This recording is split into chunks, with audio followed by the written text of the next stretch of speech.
Hey everyone, welcome to the Call the Farms podcast. I'm your host, Tim Ing, the homesteading agent, joined by my lovely wife, Sophie. Hey friends, this is Sophie with Sprinkle with Soil and the award-winning author of The Nourishing Aging Kitchen. And we're so excited because we have a special guest this evening. It's Mr. Charles Mayfield. He is a father, best-selling author, entrepreneur, risk management strategist, and he is a founder of Farrow Skincare. It is a lard-based skincare brand that was launched following Charles' unique experiences as a regenerative farmer and health enthusiast. Prior to launching Farrow, Charles started Mayfield Pastures, a regenerative farming enterprise focused on producing high quality, pasture-based meat for a small group of high integrity food enthusiasts in the Southeast. In addition to his farming background, Charles is also the co-author of the Paleo Comfort Food Cookbook series. Charles' unique experiences in the nutrition, culinary, farming, health coaching, and risk management industries provide him with an exceptional perspective on the broken state of our food system and the failure of our institutions for personal and environmental health that is no longer tenable. The lens Charles will provide the listeners can equip them with the knowledge to make smarter choices about their health, longevity, and environment. So, if you don't know this already, your skin is the largest organ in your body and it does need proper nutrition. How and where that nutrition comes from is the key to a healthier human and planet. So, we are so excited to have Charles, and this was a very exciting and informative podcast, and we know you are going to enjoy it. All right, so let's get started and hop into the interview. Enjoy. We are interviewing one of our very good friends today, Mr. Charles Mayfield of Farrow. Charles, welcome. Well, we've been talking about doing this for a while. I love you guys to death and certainly what you're doing. And to be this close to, we're probably an hour and a half apart and we have to get on planes or go to all these conferences to see each other. But I did promise you a trip up to see your place before we hit record. Yeah, it's great to be here. Yeah, we would love to have you. Bring the kids. This is so cool that we finally get a chance to sit down and talk to you, hear your story and your journey, because we've had some really good conversations at the Wise Traditions Conference in Orlando last year. And we saw you at Meat Stock more recently in Gatlinburg. So finally, we can sit down and hear your story. Charles, if you don't mind, will you please introduce yourself to our audience? Yeah, sure. My name's Charles Mayfield. I'm a native of East Tennessee. Had a 24-year hiatus in Atlanta. Moved back up here in 2016, and I'm a founder of Farrow Skincare. And Farrow's sort of an amalgamation of three different career paths I've had. I would say the first one was fitness and health. I got into CrossFit back in the mid 2000s, and they introduced me to the paleo diet. And so I'm a co-author of a number of cookbooks. We share that history in the whole cookbook writing and publishing world, but I wrote a couple cookbooks and got pretty heavy into the paleo community. This would have been back in 2012 or so, 10 or 12. Our first book, I think, launched in 2010. And it was that community actually that pointed my curiosity toward regenerative farming. I grew up sort of arm's length from Mayfield Dairy, a historically very high-end dairy brand here in the Southeast. And by the time I was coming of age, we were really a milk bottler, not a dairy farm anymore, but we still have the farm, the family does. And anyway, CrossFit pointed me to paleo, pointed me to regenerative farming. I took I guess the inaugural trip maybe to Polyface Farms was in 2012 or 2014, somewhere around that time. I'd never been to a place like Polyface. Have y'all been? Oh, yes. Several times. Yeah. I call that place Mecca. It's unbelievable. When you look it up on Wikipedia, I think they say it's the world's famous farm. So really? Yeah. It's something else. And for your listeners that don't know, Joel and his family were brought to prominence. He was a farmer featured in Michael Pollan's Omnivore's Dilemma. And so I had read that book years ago. And then to finally go there. And funny enough, West Henry Price, the event we were asked to come up there for was a fundraiser for the Farm to Consumer Legal Defense Fund. And the two speakers at this event were Sally Fallon Morrell and Rob Wolf, who is I call him like the Michael Corleone of the paleo movement. He's like the underboss of paleo. And so CrossFit, health, fitness, and cookbook writing, and then that spilled over into regenerative farming and launched a very micro, I call it like a micro polyface small farm. When I moved to Tennessee in 2016, we were raising beef, pork, chicken. I did a batch of turkeys every year, very small scale. I did buying club model. And so we'd grow the food, and then I had food stops. I'd drop food. People would pre-order food, and once a month I'd go to Chattanooga, Atlanta, Knoxville, and then we had local customers as well. But yeah, started that up in 2017. And then I fast forward, I've got this background in health and wellness, get my hands dirty with the farming. You guys know this. I kept reading all these books, Joel Salatin especially. And at some point you're like, there's nothing more I can learn from books. I got to learn from doing it. And Farrow we launched in 2022, but the straw that broke the camel's back, if you will, the light bulb moment happened back in 2019. I got a really bad sunburn and came home. I was cooked. It was probably a borderline 2nd degree sunburn. And I had this wild moment of curiosity and desperation. I live in a small town. All the stores were closed. I don't think our Walmart was 24 hours at the time. And the medicine cabinet was empty, and I had a jar of lard from my pigs that I had rendered and was cooking with, frying, baking, all the fun things. And just decided, why not try it? And lathered myself up in this stuff. It worked remarkably. So I put it on twice, once at night when I got home, and then the next morning. My sunburn was gone. It took about 2 or 3 days for it to really subside. And that was amazing. But the real light bulb moment came over the course of the next 2 or 3 weeks. And I watched my skin like a hawk, because I just knew at some point I was going to peel. If you get a bad sunburn, you always peel. And that never happened. And so that really got the gears turning about what's so special about this stuff. Because if you've ever been sunburned, you cake aloe vera or some other product on for weeks and weeks, and somehow you inevitably peel. And so had a bunch of other stuff going on at the time. So I took this idea and put it up on a shelf, and that was 2019. And then the world went sideways in 2020. And the irony is, I was running this farm at the time. The irony was demand for my product was never higher. The phone was ringing off the hook for meat. I'm sure y'all remember, like a lot of the store shelves, there was no meat. And so phones ringing off the hook, but simultaneously, a lot of the big processors, USDA processors, were shutting down or limiting. And I had all these pigs and chickens and cows, but I couldn't turn this living animal into food. You got to have chickens are unique. With red meat, you've got to have a USDA stamp on it, unless you want to break the law, which I may or may not have done a time or two in my farming career. But yeah, and I'll never forget, I was having lunch in Atlanta. I was having lunch with a friend, and how's it going? I was like, man, farms demand high. I'm struggling a little bit. And of course, it was just me. At the time, I had just gone through a divorce, and then my kids are back in Atlanta, and I'm trying to sort things out. And I had been making samples of what would ultimately become Farrow, and was just little jars and just giving them to people. I'd do the food drop, and I'm like, hey, try this. Hey, try this. This is what it did for me. And he said, that stuff you gave us, I said, it's really good. Like, it works I've used it on razor burn, sunburn. It moisturizes. My girls love it. You should figure out how to do something with that. And started figuring things out and turning the wheels and experimenting, and figured out packaging. We didn't have a brand at the time. This was 2021.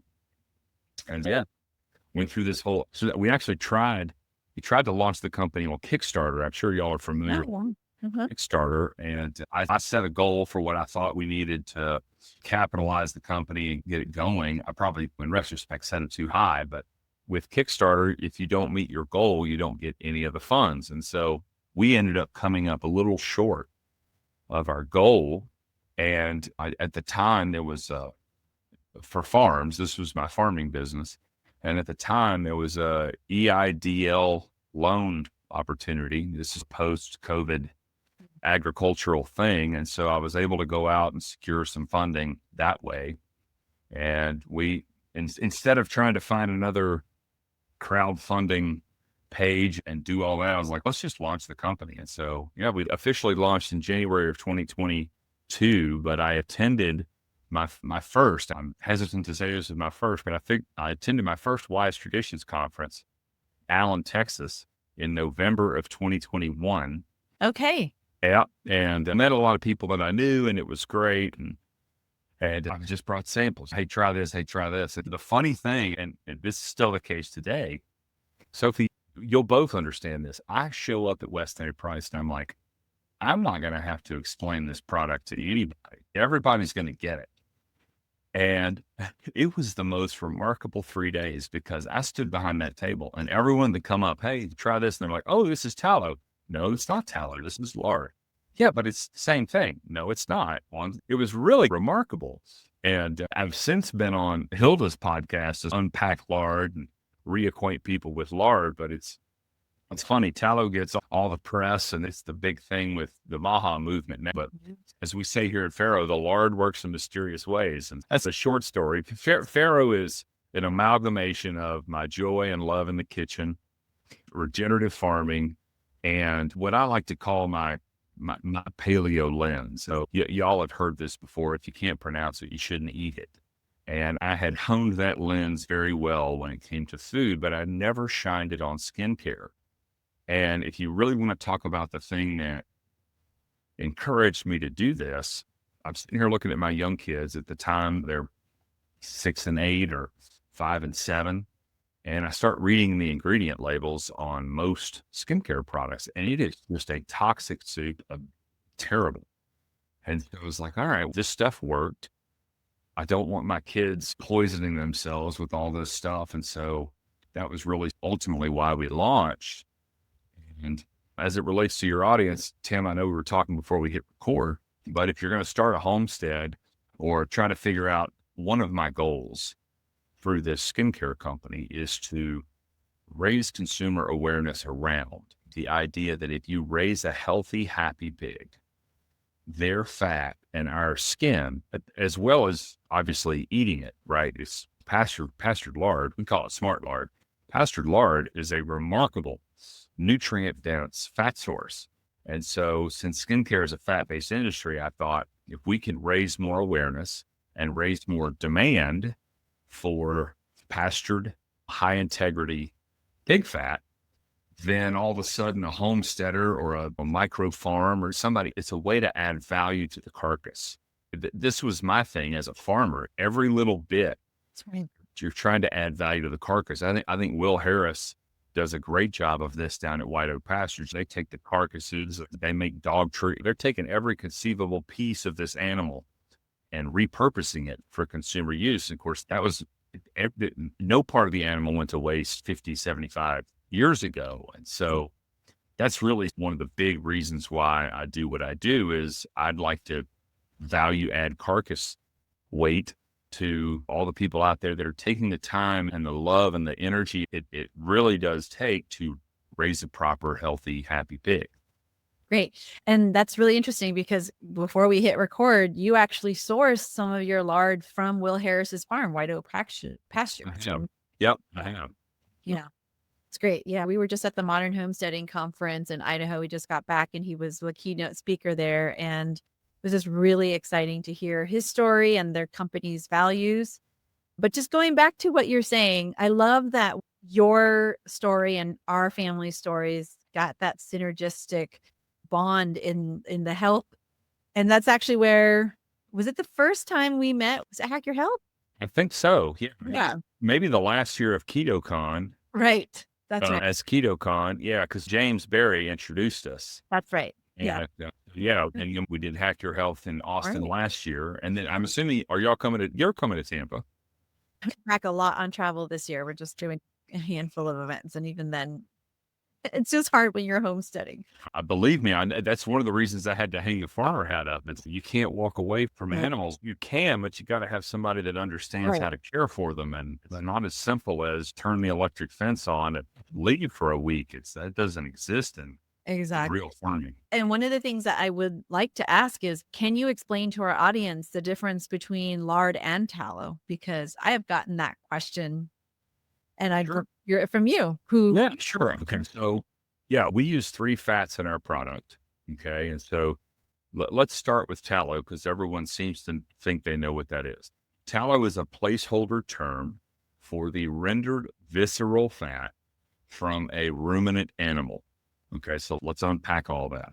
Okay. So we got 2 kinds of fat predominant as a mammal. We're all mammals. As a mammal, we have predominantly 2 kinds of fat: subcutaneous, think belly fat, back fat, and then visceral fat. This is fat that's inside of our organs, and specifically with tallow, or we'll get to leaf lard in a minute, but specifically with tallow, it's with beef, it's called suet.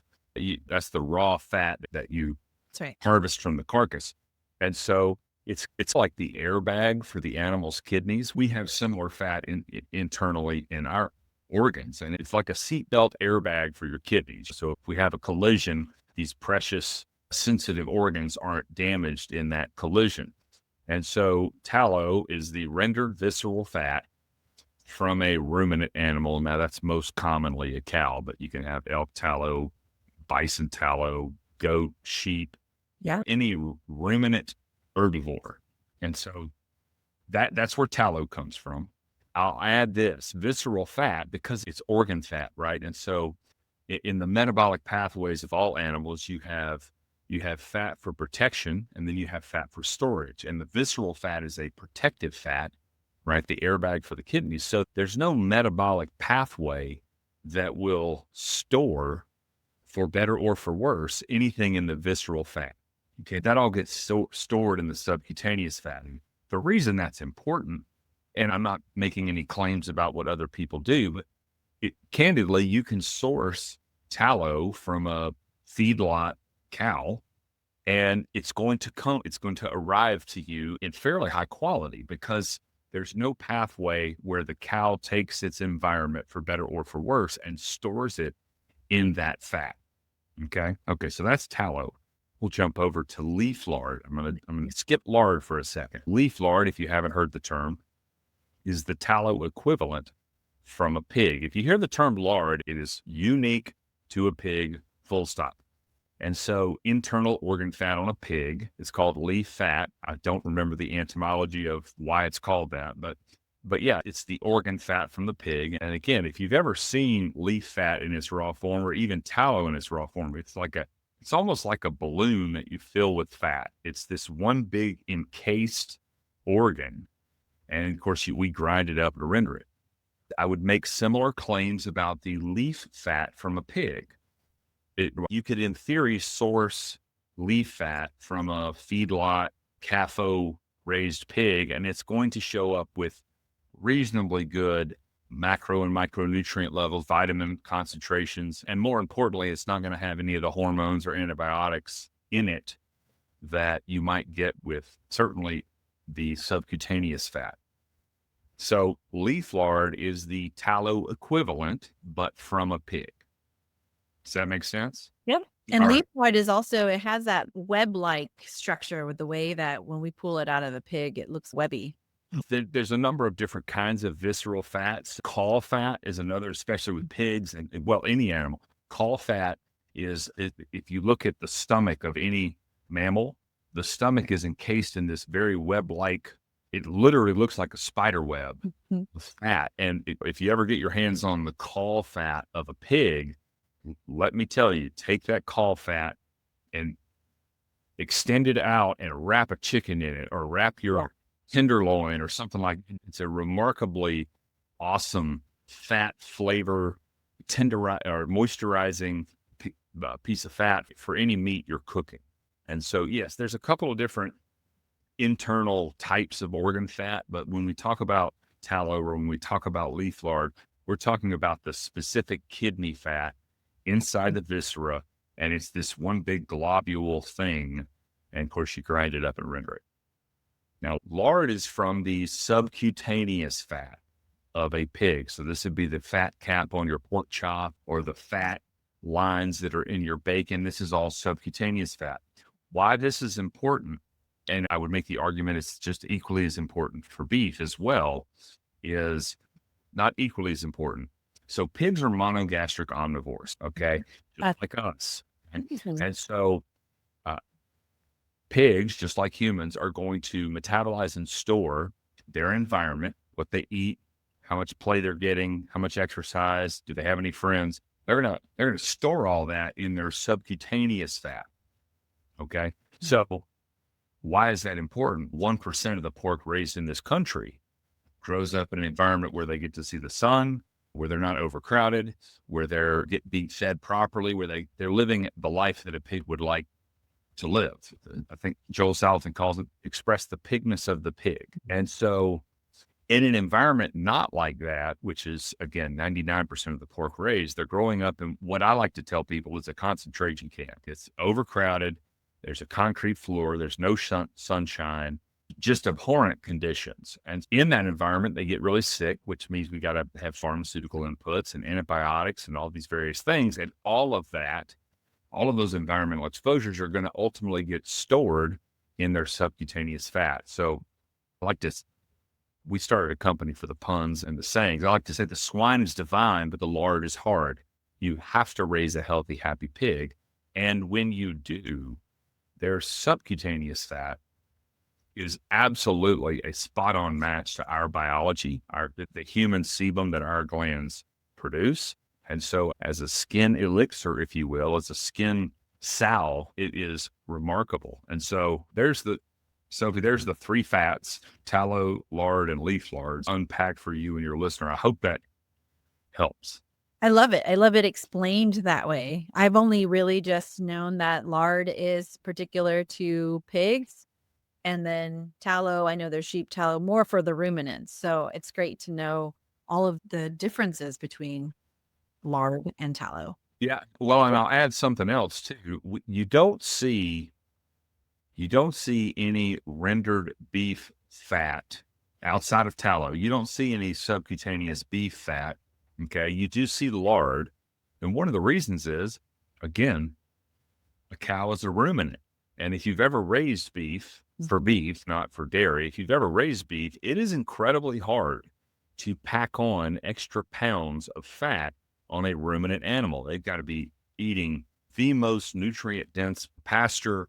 And it's a real challenge. They're just not built to do that. A pig, on the other hand, pigs are just like humans, are designed to convert excess caloric intake into subcutaneous fat. And this is one of the advantages to the pig is they'll take excess calories, all the scraps out of your kitchen, whatever the case may be, and they're going to pack on meat and fat better than anything. The reason you don't see a lot of subcutaneous fat in the beef industry is because something's got to go into the grind to create your 80-20 or 90-10. You got to put fat. Who eats lean beef? My God, it's terrible. It's not terrible, but yeah, you know fat.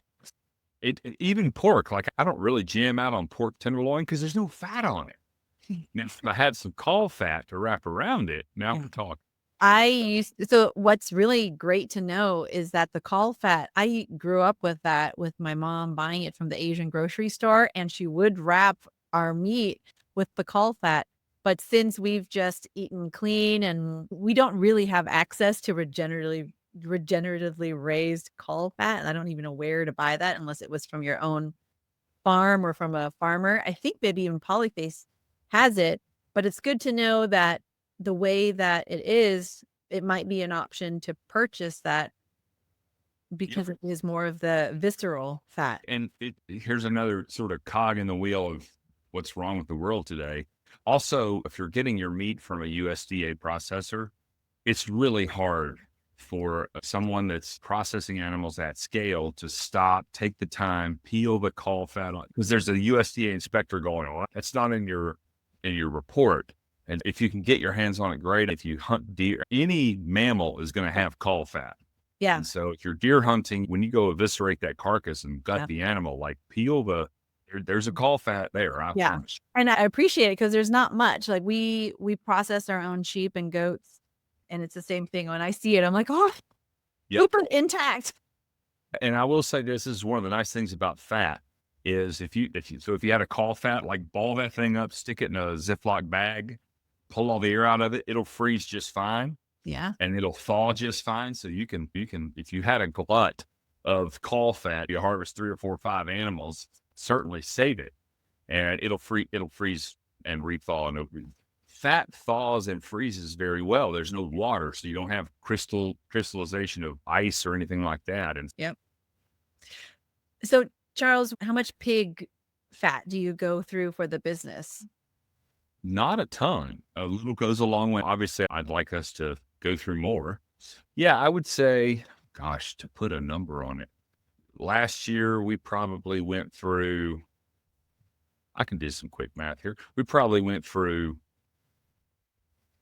10, 20. I probably went through anywhere from between 20 and 30 gallons of tallow and 45 gallons of lard, and then probably 10 to 15 gallons of leaf lard. Oh, wow. Okay. And it's all pigs, no room. No, we use tallow. You use tallow, okay. Yeah, I think tallow is great. People, I'm not accusing you of this, but a lot of people are like, oh, you're lard, you're anti. No, we use tallow in our products. Here's the thing. An optimal skincare product is going to do two things. When we start talking about moisturization, it's going to do two things. It's going to feed your skin what it wants, okay? Which I will make the argument it wants pig fat preferentially over beef fat. But then also, once that skin is moisturized, we want to seal in the moisture. And for those that have used tallow before, and I love tallow, we use it. But just pure tallow it sits on the skin a little bit more. It doesn't soak in quite as deep.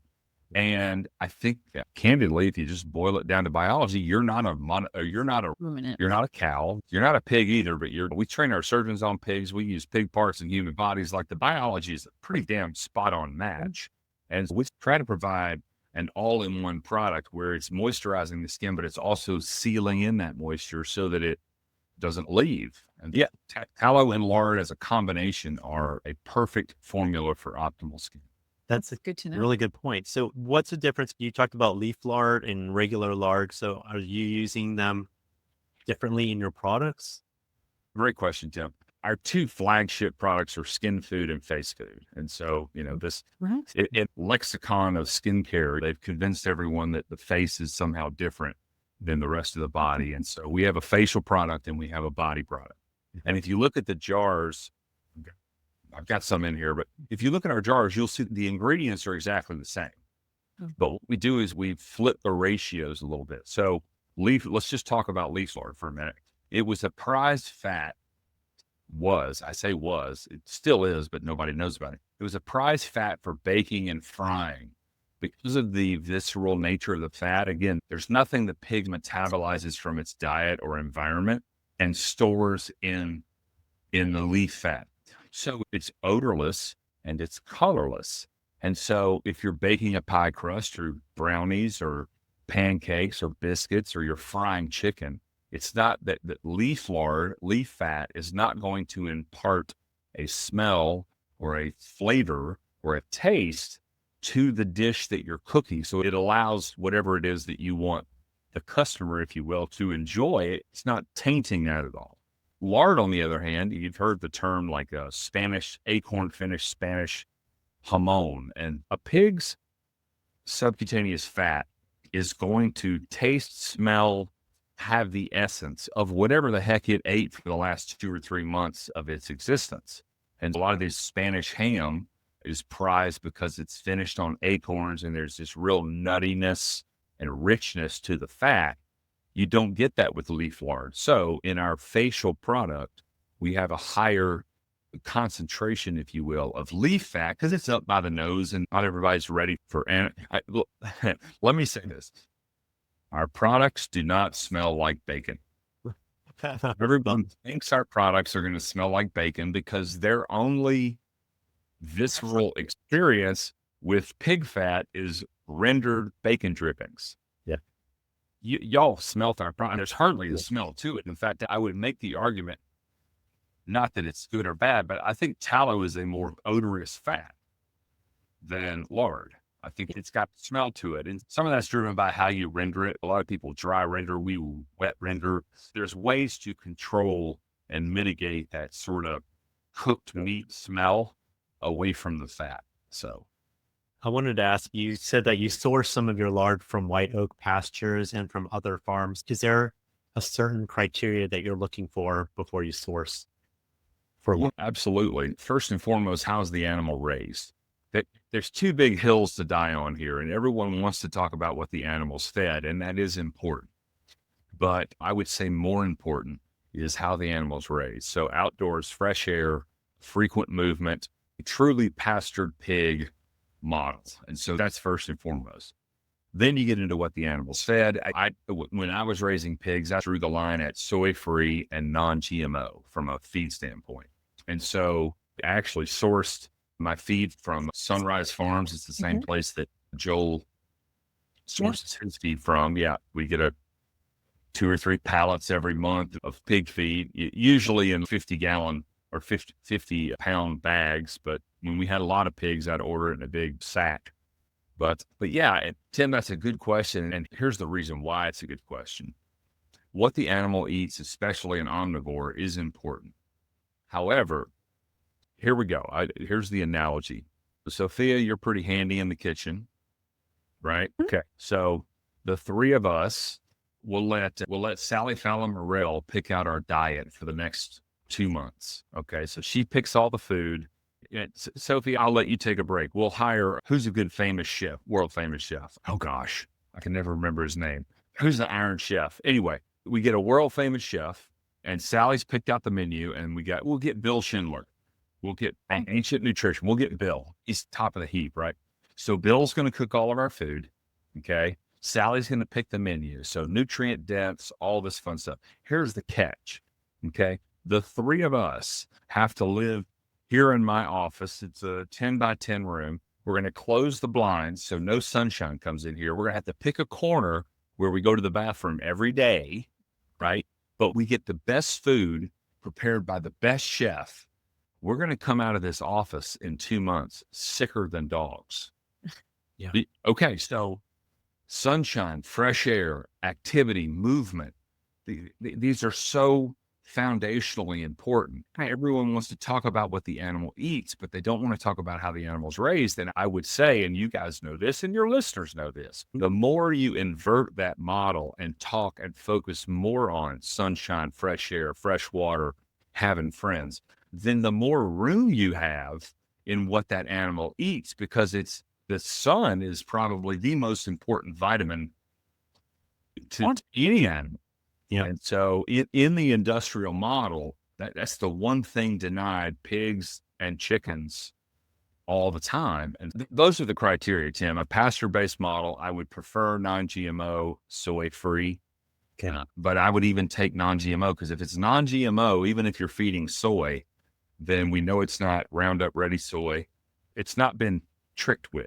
And again, I love leveraging the fact that a pig is an omnivore. Like, you can look globally, pigs thrive in many ecosystems. They're amazing creatures in that regard. So as long as you're giving them fresh air, sunshine, and a couple friends to hang out with, and plenty of exercise, they can be very healthy and virulent on a number of different feeding protocols. Yeah. Happy pigs. Happy pigs. That's right. Charles, going back, you said that you had started accidentally with the usage of lard as sunscreen. Do you have any products specifically for sunscreen or sun protection? No, I love that question. I like to have a conversation. One, I don't wear sunscreen anymore. Two, I am working on a sunscreen product. In fact, I just sent out a batch of tester products. I need to send you guys some of a mineral-based, lard and tallow-based. Okay, great question. Back to lard and tallow, which one's better? Okay. What's the product for? So my formulation that I'm working with right now, this is a tallow heavier product, because I want it to sit on the surface of the skin and carry those minerals to help block the sun. But this is one of the mountains I think I'm going to die on. Like, we have just completely lost our minds in terms of our relationship with the sun. And I'm doing this with my kids. I do it for myself. If it's noon and we're at the beach, we've got a big hat on. We've got long sleeves on. We're not spending 3 hours in the sun at the hottest and most intense time of the day. We might go in for lunch. Once it's 3 or 4 o'clock in the afternoon, or get up early and hit the beach early, get out there and get exposed to the sun during the lesser intense times. And then when it gets intense and you start to feel maybe a little burn, maybe that's time to put some clothes on. Rewind the clock 75 years. There just weren't that many people hanging out next to a pool half naked at noon. And so part of it's reframing our relationship with the sun and just generating more awareness. Now, on top of that, it seems evident now that a lot of the preservatives, a lot of the chemical-based sunblocks, that they're using chemicals, not minerals, to block out the sun. And I think all of that stuff is poisoning us and arguably making it easier for us to sunburn. And so there's a lot to unpack there, but yes, we are in development for a sunblock type product. They're all the rage. I see them every day. It's just a one-man army right now trying to figure it all out. We've stepped away from using sunscreen, the traditional sunscreen, years ago. And with just vitamin D levels, trying to get out there when we're doing chores to kind of expose some of our skin out more. You can get up to about a 20 or 30 SPF mineral base. You can go heavier, but you reach a point where it's just pure white from the zinc oxide. And yeah, it's possible. Again, I like to really frame things around more awareness. Yeah. We wear long sleeves and we're inside most of the day. Farmers don't have the same problem, but most of us are inside all day. And then, okay, now it's beach vacation time and we're just going to go barreling out into full sun with no sun callus, no prep. If you're going to go play a game or you practice, we got to practice more. And then I'll say this, another great sun skincare tip is put your sunglasses down. So there's a lot of evidence now that these UV blocking sunglasses are blocking the sun's signal to our brain. So we've got this unbelievably dynamic and smart system. And so there are hormones, there are things that our brain can tell our body to do to prepare for high UV, high intense sun exposure. But if you're wearing sunglasses all day, you're blocking that signal. So you're literally going out in the sun naked, if you will. And that's not good either. So there's a couple of really good low-hanging fruit ideas around preparing for intense sun exposure. One of them, throw your sunglasses or put them away. You don't have to throw them away. And avoid seed oils. Those are very pro-inflammatory. So start cooking with tallow and lard and avocado oil or whatever, fat butter, all of those fun things. So get the seed oils out. That's going to lower all the temperature, internal temperature with all your inflammation. And then again, just be aware of how intense is the sun. And maybe I've had enough and I need to take a little bit of a break. And that's get under an umbrella, put some lightweight. And we've got so many awesome tactical, lightweight, water wicking clothing brands that are out there. Now they're probably made with plastic. Now we got the microplastics thing and all of that fun stuff. It's been a journey. We're trying to just replace all of our fabric with like linen and cotton. I got 100% linen in now. And yeah, it's a slow progress of not wearing sunscreen, not wearing your sunglasses, and just respecting the fact that like we were created this perfect body and system that if we just stop getting in the middle of everything, like our bodies are a solar panel. I find myself saying this all the time. If you'll just get out of the way, your body will respond marvelously. It's just stop eating junk, stop putting chemicals on your skin, if you'll just get out of the way, you'll look and feel so much better.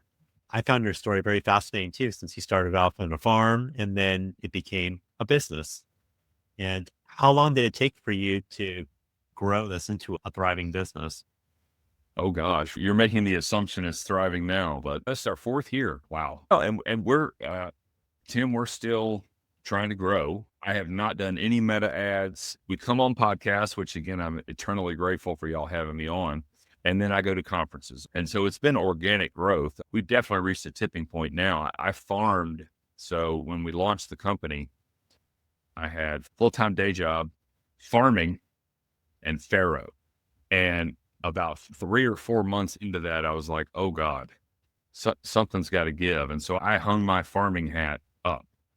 In terms of like where we are, how we're doing, I would say that It took about 2 years to get out of the red with the farm, with the Farrow.